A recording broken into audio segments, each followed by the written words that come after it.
আমি দুদু ভাইয়ের সাথে একেবারেই একমত যে যা পরিস্থিতি তৈরি হয়েছে এটা ট্রিগার করেছে ভারত।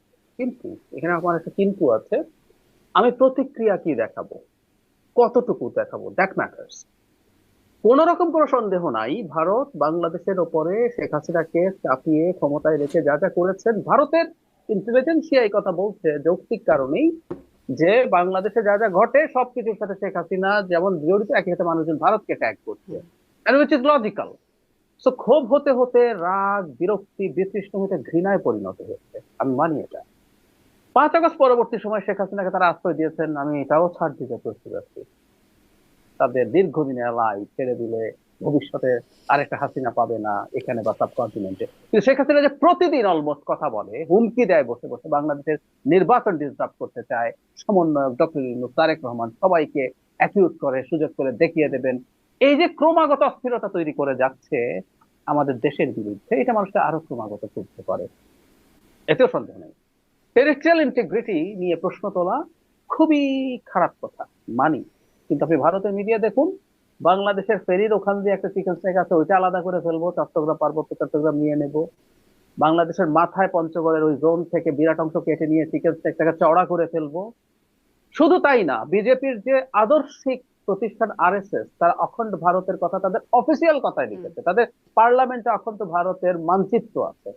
আমাদের মানচিত্র, আমরা তো না, পাকিস্তান আমরা সহ নেপাল, ভুটান, শ্রীলঙ্কা কেউ নাই, সব ভারতের পাশ।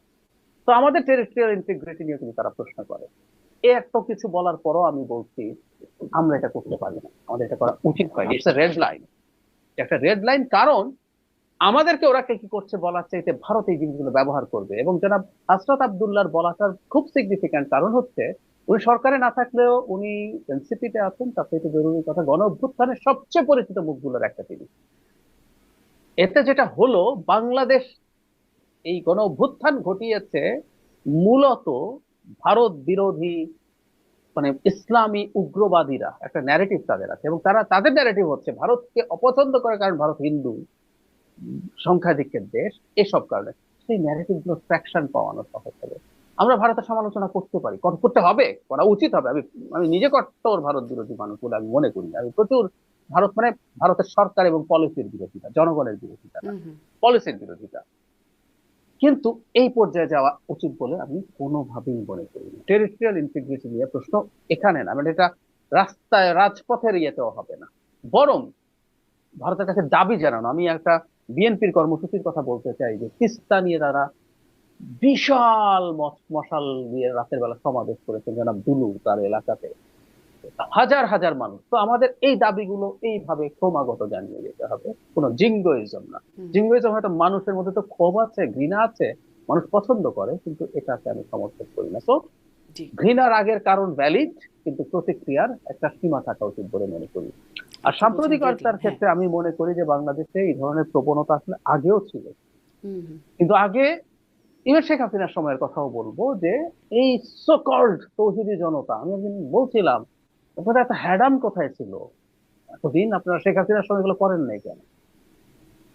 এমনকি শেখ হাসিনা করার সময় তারা এই সাহস গুলো পায়নি, এই অন্তর্বর্তী সরকারের সময় তারা এই সাহস গুলো পাচ্ছে, কারণ সরকার ব্যবস্থা নেই। এই যে একজন মানুষকে পিটিয়ে পুড়িয়ে ফেলা হলো, শুধু সেটা না, উনি হুম। কারখানা থেকে, কারখানার কর্তৃপক্ষ মবের হাতে তাকে তুলে দিয়েছে, এটা পত্রিকাতেই এসছে। আচ্ছা, তার তিনি পেছনে যে পুলিশের কাছেও গিয়েছিলেন। পুলিশও পরে তাকে মানে আশ্রয় দেয় নাই। সেখান থেকে আশ্রয় সে দেয় মবের নাই, হাতে গিয়ে এরকম। ভয়ঙ্কর ব্যাপার। আপনি যদি প্রয়োজন হয় এখানে স্টেপ নেওয়ার জন্য, ওতে সর্বোচ্চ বল প্রয়োগ করলে হলে একটা দুটো করতে হতো, তাহলে এগুলো বন্ধ হতো।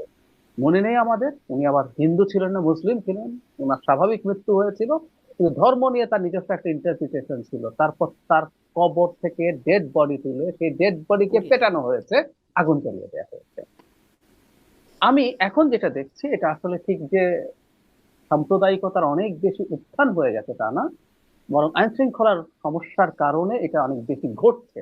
আমি কিন্তু 100 ভাগ নিশ্চিত নির্বাচনের পর যেই ক্ষমতায় আসবে, আমি ধারণা হুম। করি খুব বড় মার্জিনে বিএনপি ক্ষমতায় আসবে, আমি মোটামুটি নিশ্চিত এই ধরনের প্রবণতা একেবারে বন্ধ। একটা শেষ প্রশ্ন, সবসময় শেষ প্রশ্নটা এরকমই হয়।